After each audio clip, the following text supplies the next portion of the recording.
The 21st century is rewarding us with technological advancements beyond our wildest dreams. Today, we travel the globe in new and faster ways. Thanks to modern medicine, we live longer and lead more productive lives.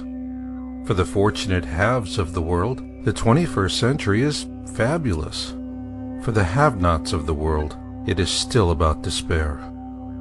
The despair of the have-nots does trouble those who have more. But then again, life is good in the 21st century and its benefits are many. We pursue our careers, shop in well-stocked and brightly lit malls, make lots of money out of thin air, go to college with the hope of repaying our student loans before we retire, enjoy life with our friends, or pretend to enjoy it alone, and take luxurious vacations to briefly escape the stress of our daily lives. So who needs the bad news that life as we know it will cease to exist? Besides, if that were really true, it would already be on television, right? Before the millennium, TV reporters and analysts talked about tsunamis, storms, flooding, earthquakes, and heat waves. These natural cataclysms have always been a fuzzy part of humanity's existence. Ergo, the explanation that they will always be a problem has always made sense. That was until Hurricane Katrina devastated New Orleans in 2005. Following that, our focus sharpened.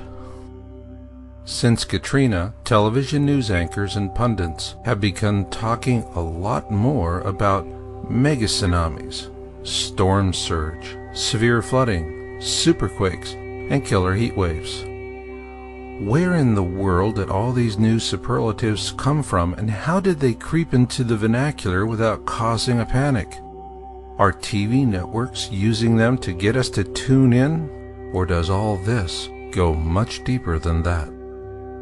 After the tragic loss of life resulting from the Sumatra superquake and tsunami in December 2004, more precautionary tsunami warnings are being issued after every large earthquake than ever before. Worldwide droughts are placing hardships on man and beast alike, as once productive farmlands are now being lost at a staggering rate. Likewise, a growing number of cities are adopting strict water rationing measures to conserve their shrinking reservoirs. Our forests are also starved for water and now being consumed by uncontrollable fires. Some are so vast in scale, their smoke trails blanket multi-state regions. For Americans, the months of August and September have always been about last-minute summer vacations and getting the kids back into school. Now it's about getting out of harm's way should another Katrina-class hurricane make landfall. While the violence of these storms may be brief, recovering from the damage they cause can take years, if not decades.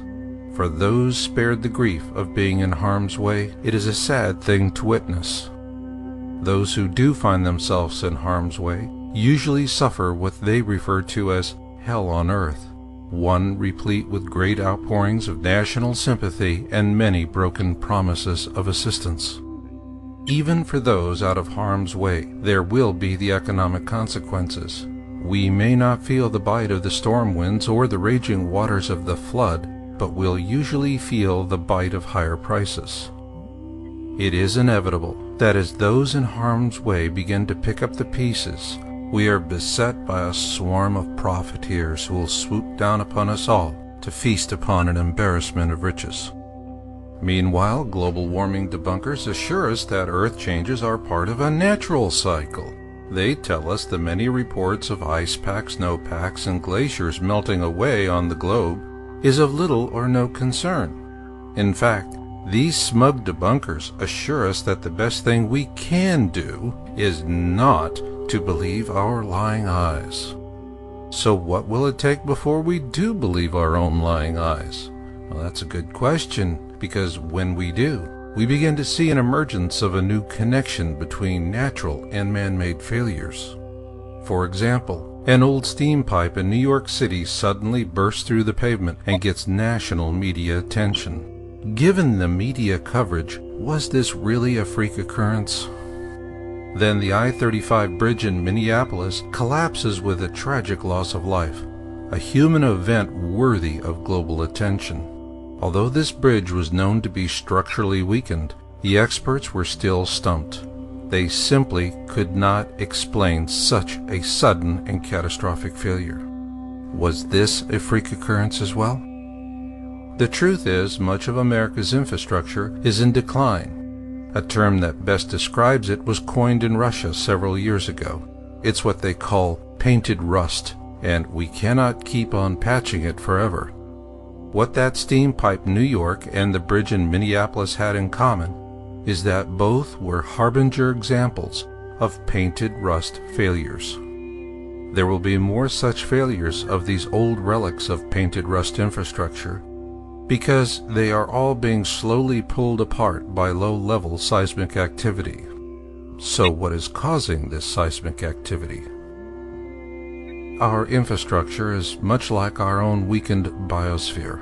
Both are failing partly due to our own fault, but mostly because our planet is being increasingly perturbed by something in space. It is a massive object called Planet X, and it is approaching the core of our system.